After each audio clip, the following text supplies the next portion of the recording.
Castlevania The Adventure is a very frustrating game. Its performance is terrible and its gameplay is more irritating than fun. I respect it for being the first Castlevania game for the Game Boy, but it's a game that's better left in the past. I recommend it only if you're really curious and already a Castlevania fan. Castlevania The Adventure was released in 1989 in Japan and North America for the Game Boy. Europe won't receive the game until 1990. It was known as Dracula Densetsu or The Legend of Dracula in Japan. I find the Japanese title interesting because Castlevania 2, Simon's Quest, was called Dracula 2 Noi no Fuin, or Dracula 2 Seal of the Curse, in Japan. It seemed like Konami was trying to make the actual title of the series into Dracula, and I actually liked the idea. Because the game was released on the Game Boy, the visuals were in monochrome. On original hardware, you'd see shades of gray and green. Because I played the game on the Castlevania Anniversary Collection on the display setting called Original, the game is visibly grayscale. While the lack of color can be off-putting, I think it really fits the aesthetic of Castlevania. It's like playing through a classic black and white horror movie. The sprite art itself is pretty good too. Christopher and the enemies look cool. The levels have nice details like trees, headstones, mountains, stalactites, chandeliers, and pillars. Unfortunately, the background of the third stage is pretty lacking. It's just plain white. The biggest problem with the visuals is the performance. The game slows down often. Fortunately, the music doesn't seem to be affected by the poor performance of the gameplay. I assume the poor performance had something to do with the adventure being an early Game Boy game. In the Castlevania Anniversary Collection, there are multiple display settings if you're not satisfied with the default display called Original. There are options for pixel-perfect displays, but there are also more interesting ones. There's a dot matrix display which more accurately shows how the game looked on a Game Boy. There's also a display called Color Filter. It doesn't make the game look as colorful as the NES games. It mainly swaps out the gray shades for brown or orange. Interestingly, there's also an option for the color filter with scan lines. I chose to stick with the original display for my main playthrough. The monochrome display just looks the best to me. The story takes place in Transylvania in 1576, 100 years after the heroic Trevor Belmont first slew the vicious Count Dracula. 97 years after the brave Hector killed his former master after his resurrection, and 115 years before the headstrong Simon would kill the Count once again. Count Dracula has returned and it's up to Christopher Belmont with his ever-trusty family whip, the Vampire Killer, to venture into his castle and vanquish him. Christopher travels through a forest that leads into a cemetery where he faces the armored go-bands. Afterwards, he enters the caverns to exterminate an infestation of undermoles. He then travels to a torture chamber and trap tower filled with spikes, where he fights the flying Death Bat. Finally, he arrives at the main castle to vanquish Count Dracula once more. The monstrous vampire summons dark fireballs to burn the brave Belmont, but Christopher evades death and strikes at Dracula. After withstanding enough hits from the Vampire Killer, Dracula transforms into a fearsome giant bat. Still, Christopher perseveres and battles the monstrosity. Christopher is victorious, and with Dracula's defeat, the castle begins to crumble. Christopher is teleported out of the dark home of the vampire and watches on a cliff as Castlevania crumbles in the distance. However, in the debris, a bat emerges and flies away, waiting for revenge. It's a simple story, but it's cool to see the adventure of an ancestor of Simon. There are only 4 stages in the game, but each stage after the first, especially the latter 2, are very difficult due to various factors that'll still take a long time to beat the game, especially if you don't use save states. The game starts in a forest which leads into a cemetery while the song Battle of the Holy plays. The song is usually associated with Christopher Belmont, and I think many consider it his theme. It's a great song. In fact, the soundtrack is one of the few things I genuinely consider good in this game. I don't think there's one bad song. The songs prevented me from losing my mind while playing. The music sounds energetic, but also foreboding. Parts of the soundtrack also reminded me of past songs from the series. It's amazing how they made the songs sound familiar, but also new. It's a great soundtrack that fits among the many great ones in the series. The music was made for the Game Boy, but it still sounds so good. The sound effects are also good. It sounds satisfying to use the whip against enemies and candles. The movement in the game is very slow, even compared to previous Castlevania games. It's not just because of Christopher's natural movement either. The poor performance of the game makes the game feel even slower. When the game is smooth, it's pretty enjoyable despite some very brutal level design. However, when the game starts slowing down, the game becomes a nightmare to control. Inputs feel delayed. At worst, my inputs don't register at all. I think this is because I'd be stuck in an animation while I press the button. It really is a shame the performance is this bad because I feel the game would instantly be improved if the game would run smoothly. The fluctuating performance makes timing inconsistent and difficult. The platforming also becomes much harder. It doesn't help that Christopher's jump arc is narrow and there are plenty of situations that can lead to instant death. Something interesting in the adventure is that hearts restore health. There's the regular heart, which partially restores health, but there's also the flashing heart that completely restores their health. Usually, hearts in Castlevania games act as ammo for sub-weapons, but the adventure doesn't have any. Meat is what usually restores health in classic Castlevania games, and you'd usually find them in breakable walls. The adventure doesn't have breakable walls, but it does have some breakable floors. However, there still isn't any meat. The lack of sub-weapons is disappointing, but it's not too bad. You can also find 1-ups. The Cross of Gold makes you invincible for a while.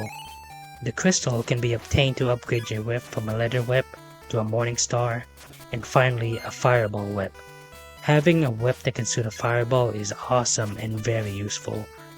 But I guess it was deemed too useful because your whip gets downgraded every time you get hit. It's cool that it's a system that rewards not getting hit, but it's also a little too brutal for me. I can understand if the whip upgrades from the first Castlevania felt superfluous. After you die, you lose your upgraded whip, but you can just whip some nearby candles to go back to full strength. The thing in the adventure is that there are predetermined candles that drop whip upgrades, so it's difficult to go back to full strength. Coins can be found and they add points to your score. Get 10,000 points and you'll get another life. Get 20,000 points thereafter and you'll get another. In the first stage, if you don't strike the first candle, then the 11th candle in the stage will drop an extra life. Madmen drop from the sky as blobs before transforming into humanoid forms and shambling toward you. The creepers have a tendency to jump. They seem annoying, but keep your distance and don't panic. The transition to the next area is done not via stairs, but a rope. I assume the classic Castlevania stairs were too much for the Game Boy to handle, so ropes were the solution. I don't mind. It makes the game more unique.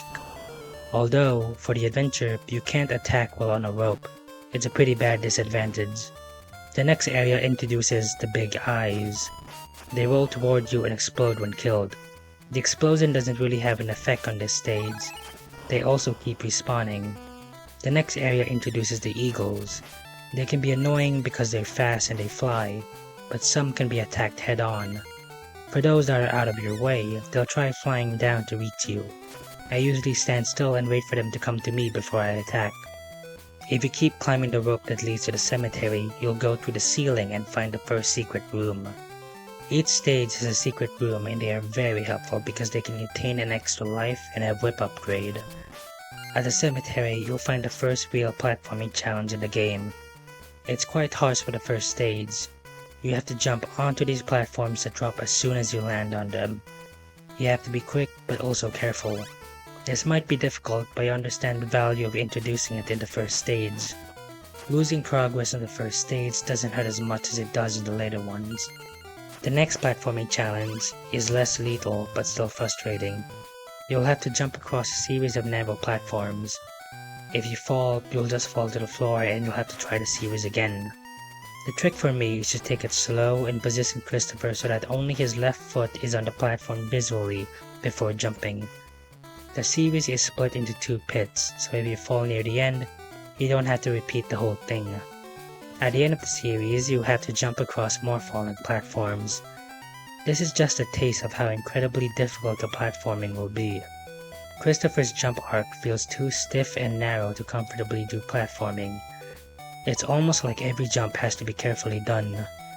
Before you fight any of the bosses, you have to break a candle which contains what the manual refers to as the flask crystal, which calls forth the boss. This reminds me of the first Castlevania where, after you kill a boss, you collect what the manual calls a magic crystal, and that would restore your health and end the block. The first boss is called Gobans. He's a hulking armored knight with a club-like weapon attached to a chain. He's tanky and he reflects fireballs, but the rains from an upgraded whip makes him easy to kill. A simple but fun first boss. The next stage, which is the caverns, begins with some bats above that make me miss the axe from the first game. Soon after, we're introduced to one of the most infuriating enemies in the game, the Punaguchi, a moldy growth that shoots out spores that ricochet. These spores are fast and hard to dodge because of how slow Christopher is. The next enemy introduced isn't as infuriating and is actually kind of fun to fight. He's called the Zeldo. He throws sickles that return to him. You either have to jump or duck depending on where he throws them. A section later on is really cool. You have to cross bridges, but big eyes are rolling across them. This is where the explosive deaths come into play. If they explode in the bridge, it'll destroy part of the bridge. If you're not careful, too much of the bridge can be destroyed and you won't be able to jump across. What I did was just jump over the big eyes and occasionally take some out that were getting too close. Go down the rope to the right, break one of the candles that contains the cross of gold, go down the left rope, and then make the big eye explode on the central ledge. You'll be able to climb down an invisible rope and reach the secret room. The boss for this stage is a group of undermoles. They come out of holes and bounce around. The fight would be frantic if you don't know how to properly take care of them and you might get overwhelmed. My strategy is to stick to the left of the screen between the leftmost and centermost holes. This gives me a quick and easy way to kill the undermoles. Just jump and whip whenever one from the left or center comes out. If one comes out from the top, just wait for it to come to you and whip it. If one comes out from the rightmost hole, wait for it to come and whip it. If you have the fireball whip, you can just shoot the fireball at it while it's still in its hole. I like the boss fight. It's about thinking, positioning, and endurance. The first and second stages can have some difficult moments, especially for first timers. But the third stage is where things get strict. It's a torture chamber and trap tower. Most of my deaths and frustrations come from the latter two stages in the game. There are way too many situations that can result in instant death. From the start, be careful with this platform and these candles. If you jump, you'll impale your head on the spikes above. If you don't have the fireball whip, just ignore the candle to the right. There are coils that will make the ceiling descend and ascend. You'll have to break them to keep the ceiling above. You can see some candles. If you stop and whip them, it'll likely be too late for you to escape the crossing spikes. If you really want those candles, crouch at a safe spot and wait for the spikes to go back up before you go back and get them. The first area might be harsh, especially with that trap with the candles, but it gets worse. Once you jump across some falling platforms, you'll arrive at the next area where you have to climb up while a floor of spikes ascends. On the way above, you'll find these creatures called sea worms, and if you don't have an upgraded whip, they'll wall across the ground if you hit them. You can hit them again to kill them, but you can also just jump over them when they're rolling. This is a very intense and difficult section which requires precision and patience.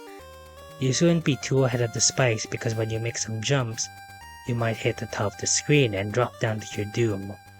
You have to work alongside the spikes. You also have to learn when to jump off of the ropes.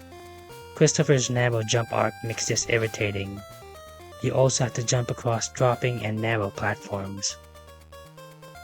After you reach the top of the section, you then have to go left while a wall of spikes chase you from the right. It's an excruciatingly long and slow trek where you have to kill sea worms and madmen. There are candles as well, but they're like the trap in the first section of the stage. If you stop and hit them, it'll probably be too late to escape the spikes. I recommend hitting the first candle to get a whip upgrade so you can kill the sea worms in one hit. But that's it. You can probably grab a lot of the candles if you carefully jump and whip, but it's just safer to ignore most of them. When you reach the rope that leads to the next section, there's a path to the secret room if you jump off here. The boss of the stage is a flying monstrosity called Deathbat. I found this boss really difficult at first. It starts at the ground, but it would fly across the screen and swoop down to attack.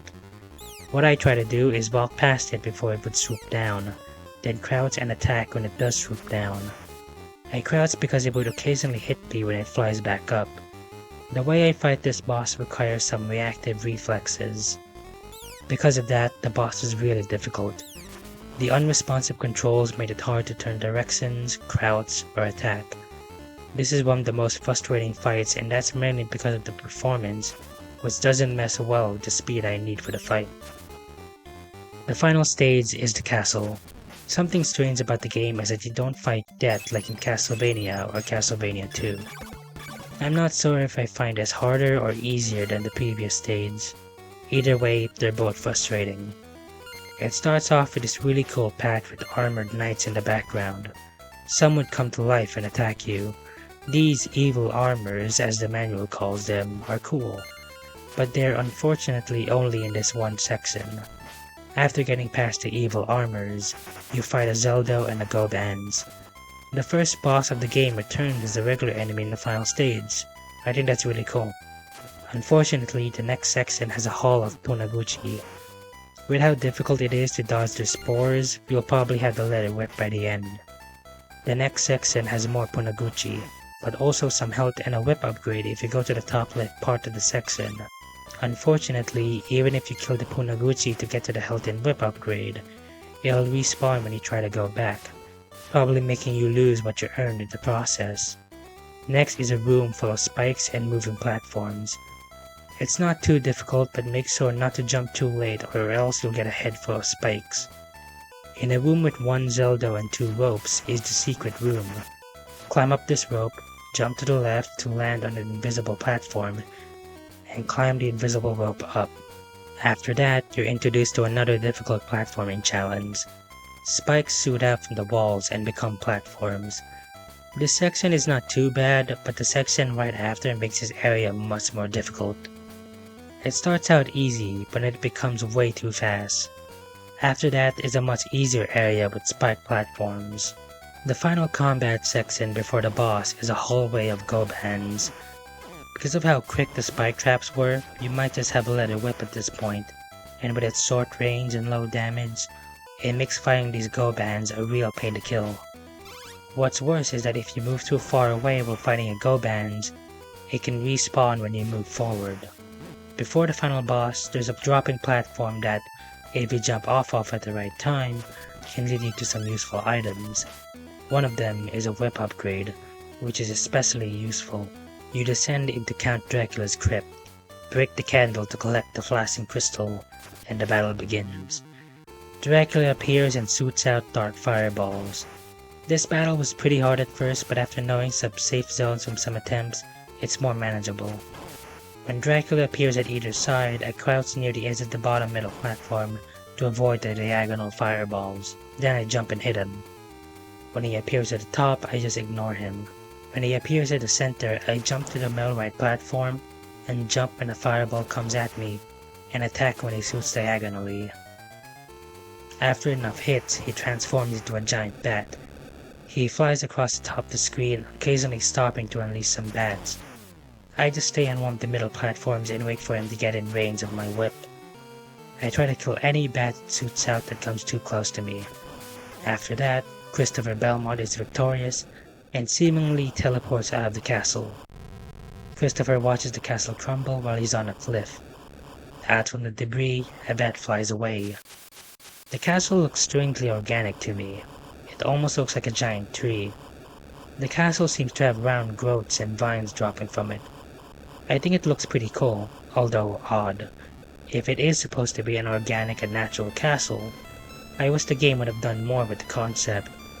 Maybe replace some ropes with vines and fill the castle with plant and fungi monsters. The Japanese description of the Punaguchi already describes it as a type of mushroom, and it shoots out spores. That's the end of the game. Was it worth it? Without save states, not really.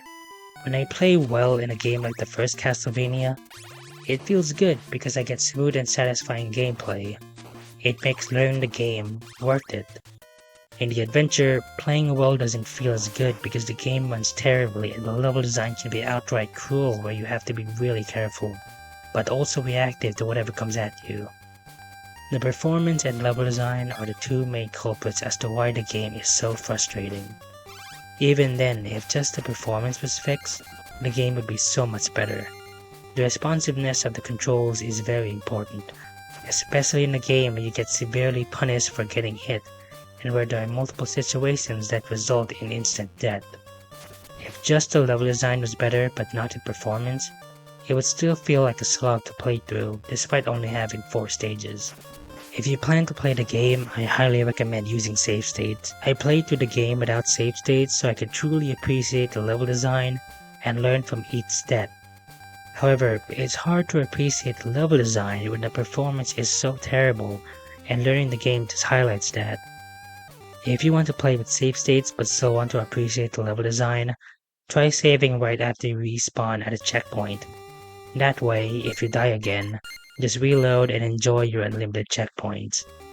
It can still be frustrating, but at least you won't have to repeat sections you've already mastered just to get back to where you were.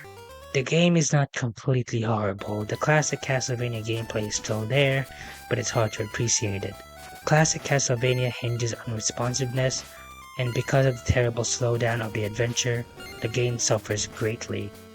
The level design ranges from fine to intensely frustrating. It feels like a decent Castlevania game, held back by the fact it was an early Game Boy title. A Japanese version, known as Dracula Densetsu, translated into English as The Legend of Dracula, doesn't have any major differences aside from the title screen. I prefer the Japanese title screen. The dark background, the bats, and the crescent moon are just fitting. It's like the title is in the night sky with bats flying around it. I found some of the translations of the enemy names interesting. In Japan, the madman was called the Mudman, the eagle was called the Deathbird, the creeper was the GZ, the Punaguchi was the Bunaguchi, the Zelda was the Night Stalker, and the sea worm was the Worm. Something particularly interesting is what happened to the original names of Gobans and Deathbat. In Japan, Gobans was called Zeldo, which is the name that would be given to the Night Stalker. The original name of Deathbat was actually Gobans. There's not much to talk about when it comes to cut content. Almost everything in the design archives made it in one way or another. Some notable things include the option to start stage 2 by pressing the start button while holding the A button, and a venomous spider that would crawl down its web from the ceiling and vomit out a poisonous ball. One especially interesting idea was a versus mode. You could compete against an opponent in real time on a scrolling battlefield made up of 2 screens. The mode also would have had items and stage elements. I think this would have been really cool, but if the game still played like it did, I doubt it would be a lot of fun. The game was re-released for the Game Boy Color as part of a collection called Konami GB Collection Volume 1. The collection would come out in Japan in 1997 and in Europe in 2000, but strangely not in North America. The game has a wide variety of colors now, and there's even cool sprite art of Christopher in the menu. The colors really make each stage stand out visually. The game still has performance issues, but Christopher moves faster, so that may mitigate the sluggishness of the game. I wish this version came out in the Anniversary Collection. I think more people would be willing to give the adventure a chance if it had color and Christopher moved a little faster. I still think the performance issues and the level design would be criticized, but the Game Boy Color version would be more tolerable. In 2005, a comic book based on Castlevania the Adventure was released called Castlevania The Belmont Legacy. It was published by IDW Publishing and written by Mark Andreyko and drawn by E.J. Su. It had 5 issues. The comic greatly expands the story from the adventure and adds new characters and plot points. It's not considered canon in the main timeline. It's cool to see the relatively unpopular Christopher get a comic series of his own. In 2009, Castlevania The Adventure Rebirth was released. It was developed by M2 and it was a reimagining of the adventure. Most of the game is very different to the adventure, but it has some references like enemies from the original game. There are now sub-weapons and Christopher doesn't get his whip downgraded when he gets hit. His fireball whip returns, but the upgrade only lasts for a short duration. Most of the music is reused from other Castlevania games, but strangely, Battle of the Holy, the music in the first stage of the adventure, was remixed but never used. Considering how iconic that song is to the adventure and Christopher Belmont, it's a shame. There was also a remix of Lost Painting from Symphony of the Night that wasn't used. Castlevania the Adventure is rough in many ways. Its difficulty comes from both cruel level design and poor performance. For the first Castlevania game on Game Boy, it's surprisingly brutal. Even when you do well, like not getting hit or making it through the platforming challenges, it just doesn't feel worth it. I finished the game without save states, and I can confidently say that learning the game wasn't satisfying. Part of the reason why I even played this game to begin with was that it was part of the Castlevania Anniversary Collection, and I was curious. If you own the Anniversary Collection and you want to play all the games or get all the achievements, you'd have to play the adventure. If you do play it, use save states. Learning the game and getting better leads to frustration and an unsatisfying gameplay experience. I tried to like the adventure by playing without save states so I could truly learn the game and get better, but too many problems are preventing me from calling this a genuinely good game. It can be fun, but it's also too frustrating. Play it if you're really curious. Thanks for watching.